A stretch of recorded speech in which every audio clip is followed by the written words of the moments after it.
রহিম। বন্ধুরা, আজ আপনাদেরকে আমি একটা বাস্তব ঘটনা বলবো। একটা বাচ্চা 2 বছর আগে মারা গিয়েছিল।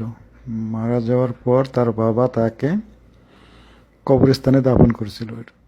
দাফন করার পর পরের রাত্রে তার বাবাকে বাচ্চাটা স্বপ্নে বলতো, বাবা, আমাকে যেখানে দাফন করছো এইখান থেকে উঠাইয়া আমাকে অন্যখানে দাফন করো, কারণ আমার পাশে একটা বেনামাজির কবর আছে।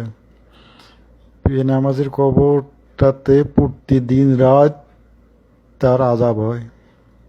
এই আযাব আমি সহ্য করতে পারি না বাবা, তাই আমাকে এখান থেকে, এই কবর থেকে উঠাইয়া অন্যখানে আমাকে দাফন করো। এইভাবে বাচ্চাটা তার বাবাকে 2 বছর স্বপ্নে এই কথা বলতো আর কি। বলার পর তার বাবা অনেক মোল্লাদের পরামর্শ নেওয়ার পর 2 বছর পর তার কবর খোদার পর দেখেন আপনারা ভিডিওতে দেখা যাইতেছে, দেখেন আপনারা ভালো করে ভিডিও দেখেন, ভিডিও দেখলেই বুঝতে পারবেন। খোদার পর দেখা যায় যে কাপড় দিয়ে দাফন করা হয়েছিল সেই কাপড়ে বিন্দু পরিমাণ কোনো প্রকার দাগ লাগেনি, যে রকম কাপড় সেই রকমই আছে।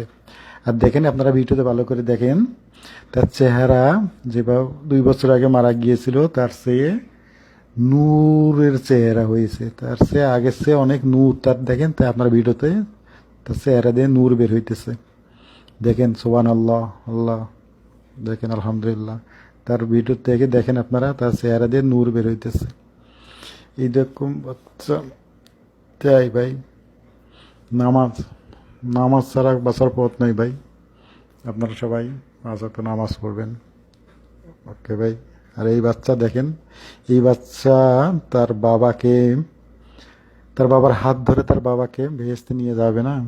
অবশ্যই যাবে।